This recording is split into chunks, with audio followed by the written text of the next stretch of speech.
Friends, welcome to అనులాగ్స్. Night ఏం తింటారు అని అడిగారు కదా, నేను మార్నింగ్ నుంచి మొత్తం చూపించాను. ఇప్పుడైతే మెంతికూరతో ఆమ్లెట్ ఎలా వేస్తానో చూపిస్తాను. ఒక పెద్ద ఉల్లిపాయ, 2 కట్టలు మెంతికూర, కొత్తిమీర, కరివేపాకు, ఓకేనా. అన్ని కొద్దిగా జీలకర్ర, అది మన ఇష్టం.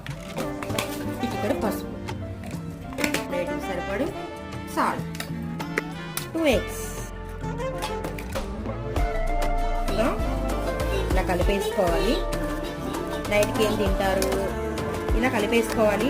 డే అంతా ఏం తిన్నానో చూపించాను. ఒక సిస్టర్ అడిగారు, ఆ సిస్టర్ కోసం చూపించాను. లైట్గా ఆయిల్,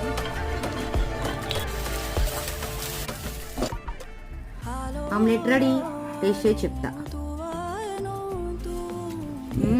సూపర్, ట్రై చేయండి ఫ్రెండ్స్, సూపర్గా ఉంది. బాయ్.